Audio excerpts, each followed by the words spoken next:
chapter sebelumnya. Di tengah Sangwoo menerima luka, monster tersebut kini tersenyum menyeringai kepada Sangwoo, dan di mana saat itu Sangwoo yang menerima luka fatal membuatnya begitu sangat kesakitan. Kendati demikian, karena efek berserker itu, Sangwoo tidak memperdulikannya dan langsung menyerang balik monster tersebut. Melihat pergerakan Sangwoo yang cukup lambat bagi sang monster, kini monster tersebut akan menghabisi Sangwoo di saat itu juga. Namun ketika serangan tersebut akan mendarat, tiba-tiba saja anggota dari Ghoul Cainus datang menyelamatkannya. Di balik itu semua, Ghoul Master Cainus yaitu Parwongtai kini menghadapi monster yang mampu berbicara itu. Dan di tengah Parwongtai menghadapinya, di sisi Sangwoo, wanita tersebut cukup gelisah melihat luka Sangwoo cukup sangatlah parah, dan ditambah efek dari berserker. Karena Sangwoo tak mampu mengendalikan dirinya, dan mau tak mau wanita tersebut harus membuat Sangwoo tersadar kembali. Dan ketika Sangwoo kini kian membaik, Parwongtai bertanya mengenai keadaan Sangwoo, di mana wanita itu menjelaskan sejujurnya dia terluka parah dan harus segera membawanya ke rumah sakit. Dan di sisi lain, Sangwoo yang terluka parah kini mengeluarkan cairan merah di mulutnya. Namun walaupun kondisi terluka parah, Sangwoo berupaya menjelaskan kepada mereka bahwasannya adiknya yang berada di sana kini terluka sangat parah. Mendengar perkataan Sangwoo, entah kenapa membuat Parwongtai merubah sikapnya. Matanya terbelalak setelah mendengarnya. Sambil menggenggam tangan wanita tersebut, Sangwoo yang sangat menyayangi adiknya kini menangis dan meminta tolong kepada mereka berdua agar membantu adiknya. Mendengar permintaan seorang kakak terhadap adiknya kini membuat Parwongtai mengeluarkan mana yang sangat besar di tubuhnya. Ia berkata, "Jangan khawatir, baik kamu maupun adikmu, semua orang yang ada di ruangan ini tentu saja tidak akan mati hari ini. Istirahatlah sebentar, ini akan segera berakhir." Namun entah apa yang terjadi setelah itu. Kini panel berpindah di gedung asosiasi, tepatnya di ruangan pemimpin. Nampak Oh Byung-hun begitu sangat putus asa setelah mengetahui beberapa di wilayah Korea kini dipenuhi dengan kehancuran. Di mana beberapa jam yang lalu Oh Byung-hun beserta bawahannya kini menuju ke ruangan mereka. Namun mereka berdua dihentikan oleh Shin Hye-sun, di mana sambil tersenyum menyeringai, Shin Hye-sun ingin konsultasi kepada mereka, dan ketika bawahannya kesal dan membentaknya, Oh Byung-hun menghentikannya. Ia pun bertanya, "Kamu ingin konsultasi apa?" Di mana saat itu Shin Hye-sun meminta pengawal itu untuk keluar sebentar, karena menurutnya pengawal itu cukup menakutkan dan tak enak dipandang. Mendengar perkataan itu, tentu saja pengawal tersebut begitu sangat marah. Namun Oh Byung-hun menghentikannya dan memintanya agar menunggu saja di sini. Singkatnya, ketika mereka berdua telah berada di ruangan pemimpin, Oh Byung-hun pun berkata, "Di mana kami akan mengumumkan kerusakan yang diduga dari invasi dan mengevakuasi orang-orang. Tentu saja kami harus minimalkan kerugian." Lalu Shin Hye-sun bertanya, "Apakah Anda akan memberitahu mereka semua?" Tentu saja mendengar pertanyaan tersebut membuat Oh Byung-hun bertanya mengenai hal tersebut. Shin Hye-sun menegaskan, "Kita bahkan tidak tahu kapan itu akan terjadi. Dan dalam situasi ini, Anda akan mengumumkan bahwa akan ada invasi monster kelas A semuanya. Persetan dengan pekerjaanmu dan segeralah lari dari sini dan lekas menutup akses seluruh negara selama 3 bulan. Bisakah Anda menangani apa yang terjadi selanjutnya?" Mendengar banyak pertanyaan tersebut membuat Oh Byung-hun kini hanya terdiam, dan Shin Hye-sun pun melanjutkan perkataannya, "Semua orang akan menyalahkan asosiasi, dan semua yang kehilangan sesuatu akan mencoba memutuskan hubungan dengan asosiasi. Saya tidak tahu apakah kepala Anda masih ada di leher Anda ke depannya, apalagi bulan depan. Itu juga tidak baik untukku." Tapi ya, namun belum selesai perkataan Shin Hye-sun, Oh Byung-hun memotongnya dan bertanya, "Lalu apa yang kau harapkan aku lakukan?"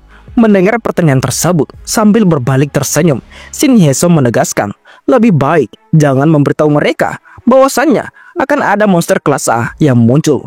Sembunyikan seberapa invasi ini. Saya memberitahu Anda untuk membuat mereka menyalahkan diri mereka sendiri karena tidak mengungsi. Jika saya jadi Anda, saya tidak akan membuka rapat atau mengumumkannya. Kenapa Anda harus mengatur pertemuan itu seperti orang idiot? Sekarang semua pemimpin guild tahu tentang ini. Tentu saja setelah mendengar penjelasan tersebut, kini membuat Oh Byung-hun mulai kesal. Walaupun begitu, sambil meninjau dinding ruangan di sampingnya, Shin Hye-sun menjelaskan jika itulah hal yang baik tentang itu. Portal? Biarkan saja itu terbuka. Orang akan mati. Semakin banyak yang mati, semakin kita dibutuhkan. Mulai dari monster kelas D, tentara tidak bisa berbuat apa-apa. Hanya para hunter yang pada akhirnya bisa diandalkan oleh orang rendahan itu.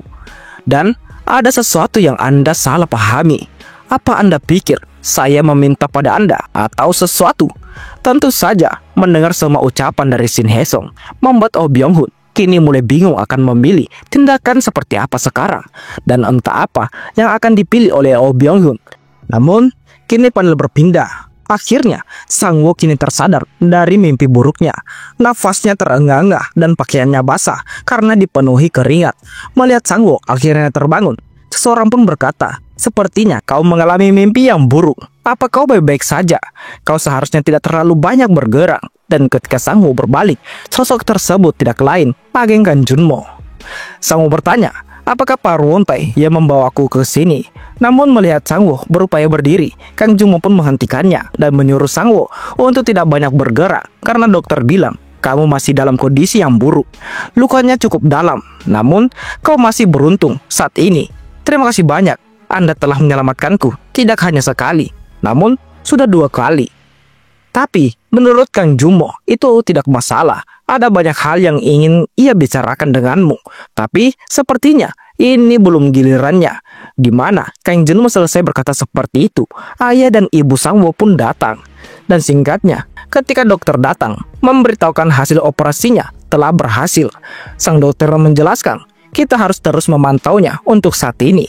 Tapi karena dia pulih dengan sangat cepat, dia akan bisa kembali ke kehidupan normalnya dalam sebulan." Namun, belum selesai penjelasan sang dokter. Sang-woo bertanya mengenai apa yang terjadi dengan portalnya. Dan sudah beberapa hari sejak itu terbuka. Dan sang dokter menjawab bahwa itu sudah 4 hari sejak portalnya terbuka. Di mana ia hanya mengetahui sebagian besar monster sudah dibereskan. Tapi mereka bilang masih ada beberapa monster kelas rendah yang tersisa. Mengetahui itu, Sang-woo benar-benar tidak mengingat apapun sebelum ia pingsan. Namun, tiba-tiba saja ia mengingat sesuatu. Ya, itu tidak lain adiknya. Ia bertanya, bagaimana dengan keadaan adiknya sekarang ini? Apa adiknya baik-baik saja? Mengapa kalian tidak mengatakan apa-apa? Dan singkatnya, ketika Sang-woo memandangi adiknya yang masih koma saat ini, Sang-woo pun kini merasa sangat terpuruk. Di mana saat itu, sang dokter menjelaskan, "Kami telah merawat bagian perutnya yang terluka itu. Namun, dia terinfeksi oleh virus PM. Kebanyakan orang yang terinfeksi oleh monster yang muncul dari portal ini adalah virus yang terus menyerap dan membusukkan mana inangnya. Seringkali itu tidak menimbulkan banyak masalah. Setiap orang punya sifat mana yang berbeda, sehingga sebagian besar virus akan mati tanpa bisa menyerap atau mengurangi mana. Tapi sangat jarang ketika sifat mana inangnya sangat cocok dengan virus ini. Mereka menyerap begitu banyak mana sehingga inangnya tidak akan bisa hidup normal." Sambil memandangi adiknya, Sang-woo bertanya kepada sang dokter, apa ada cara untuk menyembuhkan adiknya? Dan menurut sang dokter, dengan teknologi medis kami saat ini, tidak ada satupun cara untuk menyembuhkannya. Virus disinkronkan dengan mana inang, bahkan sihir penyembuhan tidak berefek sama sekali. Tidak ada cara lain selain tetap memasuk mana hanya untuk membuatnya tetap hidup seperti itu. Namun, ada kemungkinan yang sangat kecil jika kau mendapat bantuan dari penyembuh kelas S seperti berkat atau mendapatkan barang-barang seperti mandragora atau eliksir dari sisi lain portal. Tapi barang-barang itu sangatlah langka dan tentunya barang tersebut sangatlah mahal. Mendengar penjelasan sang dokter, Sang-woo pun kini begitu sangat frustasi. Dirinya berpikir, andai saja ia tidak terlalu sibuk untuk orang lain. Andai saja ia hanya memprioritaskan keluarganya terlebih dahulu, tentu saja kejadian sebelumnya tidak akan terjadi. Andai saja aku lebih kuat saat itu. Di mana setiap Sang-woo mengingat semua kejadian tersebut, kini membuatnya begitu sangat marah. Dan karena saking kesalnya, ia tak sengaja meremuk besi yang ia genggam. Walaupun dirinya diperingatkan oleh sang dokter untuk tidak memaksakan dirinya, Sang-woo yang sudah terlanjur marah hanya mengabaikan perkataan sang dokter. Air matanya mengalir menatap sang adik. terbaring koma saat ini. Menurutnya, ia bahkan punya kemampuan untuk menyelamatkan semua orang. Namun, aku tidak menyadari semua itu. Andai saja aku saat itu berusaha menjadi lebih kuat, pastinya keluarga kami tidak mengalami hal seperti ini. Dan singkatnya, setelah kejadian tersebut, Sang Wo yang sudah kembali di kamarnya, ia pun hanya terdiam, merenung semua hal yang telah terjadi saat itu. Namun, di tengah kesedihan tersebut, tiba-tiba saja Haeyeon datang menjenguknya. Dan Sang Wo melihat Haeyeon datang menjenguknya, Sang Wo pun berucap terima kasih karena sudah datang menjenguknya. Namun, Sang Wo bertanya, apa orang tuamu baik-baik saja? Dan Haeyeon pun membenarkannya. Tapi, rumah mereka telah rusak. Walaupun begitu, mereka bisa sampai ke tempat perlindungan dengan selamat. Itu sangat beruntung. Sungguh, aku sangat khawatir karena kau ada di dekat zona yang berbahaya. Apa Paman Deokjil yang memberitahumu di mana aku berada? Tanya Sang Wo kepada Haeyeon. Haeyeon pun menjelaskan, sepertinya ayahku menghubungi orang tuamu karena dia tidak bisa menghubungimu dan dia dengar kau berada di sini. Oh iya, aku membawakanmu jus. Minuman ini cocok bagi tubuhmu. Semoga setelah kamu meminumnya, kamu dapat sembuh dan segera mengajariku lagi. Dan Sang Wo yang akan meminum jus tersebut kini terdiam setelah mendengar perkataan Haeyeon mengenai pengajarannya kembali. Sang Wo pun dengan serius memberitahukan Haeyeon bahwa dirinya akan berhenti mengajarinya mulai saat ini. Entah apa yang terjadi setelah itu. Namun, scene pun dipercepat. 2 minggu telah berlalu. Sang dokter yang melihat data pengecekan tubuh Sang Wo nampak tak percaya mengetahui pemulihan Sang Wo begitu sangat cepat. Ia pun bertanya-tanya apakah semua hunter memang dapat seperti ini. Namun asistennya berkata bahwa sejauh yang ia tahu, belum ada hunter yang mampu pulih secepat itu. Dan setelah berkata hal demikian, di sisi Sang Wo, di mana saat itu Sang Wo yang sudah mengetahui dirinya sudah sembuh total, kini mengganti pakaiannya. Namun, ketika ia sedang berganti pakaian, ia tak sengaja melihat bekas luka yang ada di bahunya. Ia pun kini kembali mengingat kejadian ketika Sang Wo akan berhenti jadi pengajar Haeyeon. Di mana saat itu, Sang Wo yang sudah menceritakan apa yang telah terjadi dengan keluarganya, ia pun memutuskan untuk berhenti menjadi guru les Haeyeon. Tentu saja, Haeyeon yang mendengar itu begitu sangat terkejut. Sang Wo pun meminta maaf atas keegoisannya. Namun, Haeyeon tidak mempermasalahkannya. Terima kasih untuk semuanya sampai sekarang. Ya, ini bukan berarti kau tidak akan menghubungiku lagi. Seperti yang sudah kita janjikan. Aku harap jangan tarik kata-katamu saat itu terjadi. Oke?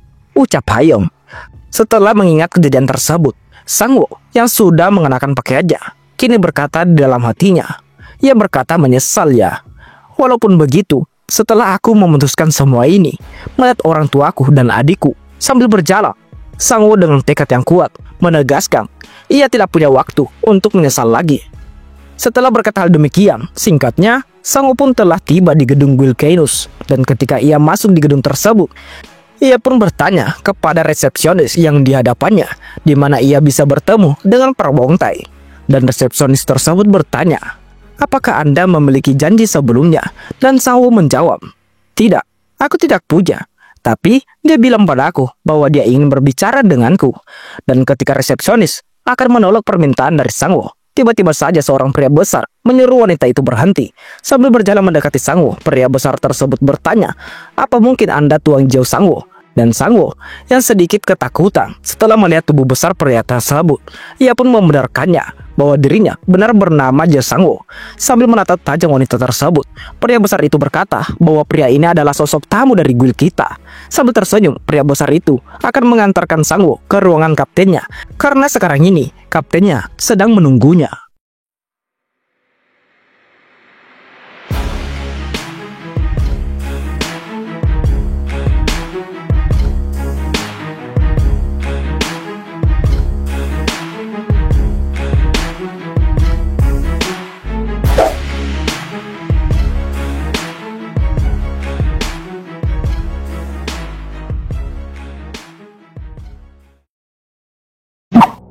Per hari ini telah selesai.